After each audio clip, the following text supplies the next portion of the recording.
Imagine só, estamos às vésperas de uma data simbólica, um feriado que costuma reunir famílias e celebrar gratidão, e o presidente dos Estados Unidos resolve soltar uma declaração bombástica. Segundo ele, tudo indica que Rússia e Ucrânia poderiam chegar a um acordo de paz antes mesmo do esperado. Mas como sempre, as coisas não são tão simples. Fontes próximas ao governo americano sugerem que Trump espera que Zelensky aceite seu plano sem rodeios, e até circulou a informação de que uma reunião entre os líderes poderia acontecer justamente no dia de Ação de Graças. No entanto, até agora, nada se concretizou. Será que o problema está nas garantias de segurança para a Ucrânia? Talvez, mas essa é apenas uma das peças desse quebra-cabeça complicado. Vamos analisar o cenário atual. As negociações parecem estar em um impasse constante, como se alguém pisasse no freio toda vez que o diálogo avança. Não é a primeira vez que Trump usa esse estilo de ultimato. Ou as coisas acontecem do jeito dele, dentro do prazo que ele estabelece, ou simplesmente não acontecem. É quase uma marca registrada de sua abordagem.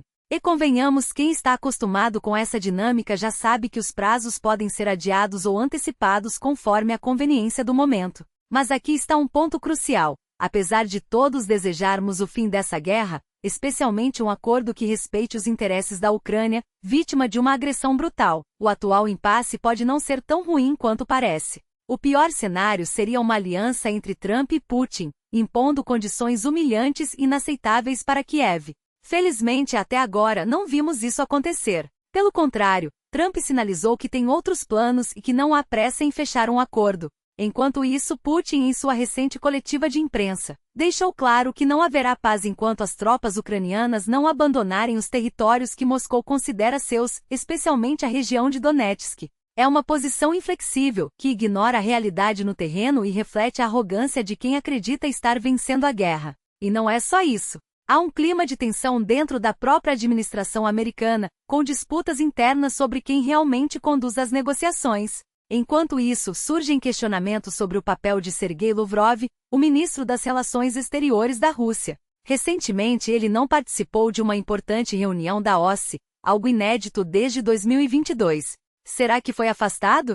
Moscou nega, dizendo que ele está ocupado com assuntos cruciais. Mas convenhamos, é difícil acreditar que Lavrov esteja tão atarefado a ponto de ignorar eventos diplomáticos de alto nível. As especulações variam entre problemas de saúde e perda de influência junto a Putin. O próprio Lavrov deu pistas em uma entrevista recente, onde soou mais como alguém tentando justificar sua posição do que como um diplomata no auge de sua carreira. E o que dizer das gravações secretas que vazaram, supostamente revelando detalhes de negociações entre representantes russos e americanos? A credibilidade do veículo que publicou as informações, um dos mais respeitados do mundo, torna difícil descartar a autenticidade do material. Além disso, a reação nervosa do lado russo, com desmentidos confusos e declarações evasivas, só reforça a ideia de que algo real foi exposto. Putin, por exemplo, evitou negar categoricamente a veracidade das gravações, limitando-se a criticar o método de obtenção das informações.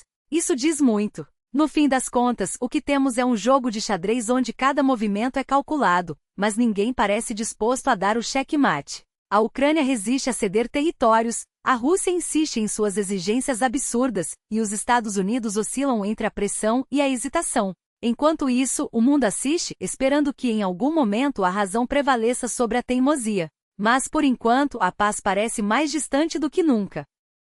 A situação se desenrola como uma peça de teatro mal ensaiada, onde cada ator sabe seu papel, mas ninguém parece disposto a seguir o roteiro.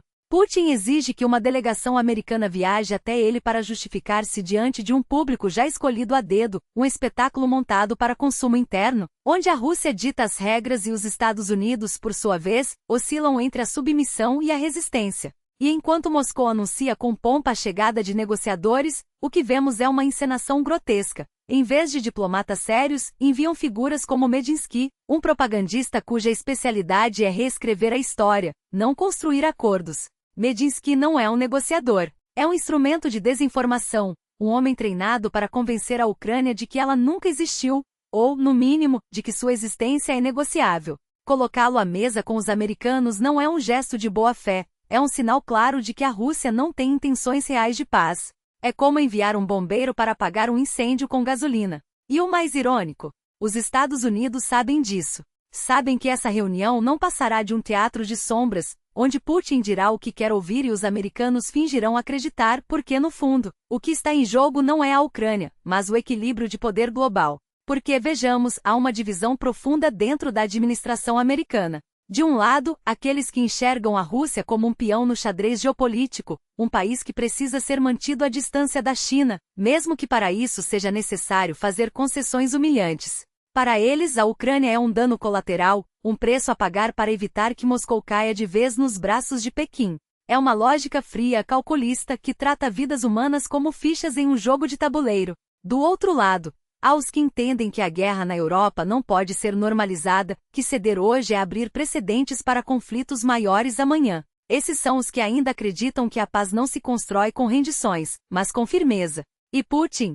Putin joga com maestria. Ele sabe que enquanto os americanos discutem entre si, enquanto a Ucrânia sangra e o mundo assiste, ele pode avançar suas peças sem pressa. Cada dia de guerra é uma vitória para ele, porque cada dia enfraquece a resistência ucraniana e testa a paciência ocidental. Ele não quer um acordo. Ele quer a rendição. E enquanto os negociadores trocam gentilezas em salões decorados, enquanto Medinsky solta suas falácias históricas e os americanos debatem se devem ou não salvar a Ucrânia, os tanques russos continuam avançando, as cidades ucranianas continuam sendo bombardeadas, e as famílias continuam enterrando seus mortos. A pergunta que não quer calar é: até quando o mundo assistirá a esse espetáculo de horrores sem agir? Até quando permitiremos que a diplomacia seja usada como cortina de fumaça para a barbárie? Porque no fim das contas não se trata de geopolítica, não se trata de esferas de influência ou de equilíbrios de poder. Trata-se de pessoas.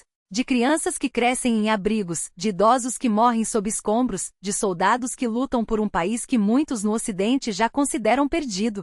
E enquanto os líderes brincam de xadrez, são essas vidas que pagam o preço. A paz não virá de reuniões vazias, de discursos pomposos ou de delegações que viajam de um lado para o outro sem nenhum resultado concreto. Ela só virá quando o mundo entender que a Ucrânia não é uma moeda de troca, que a Rússia não pode ditar as regras do jogo e que a hesitação ocidental é cúmplice da tragédia. Até lá, o que teremos é mais do mesmo, um teatro macabro, onde os atores fingem negociar enquanto a guerra devora tudo ao seu redor.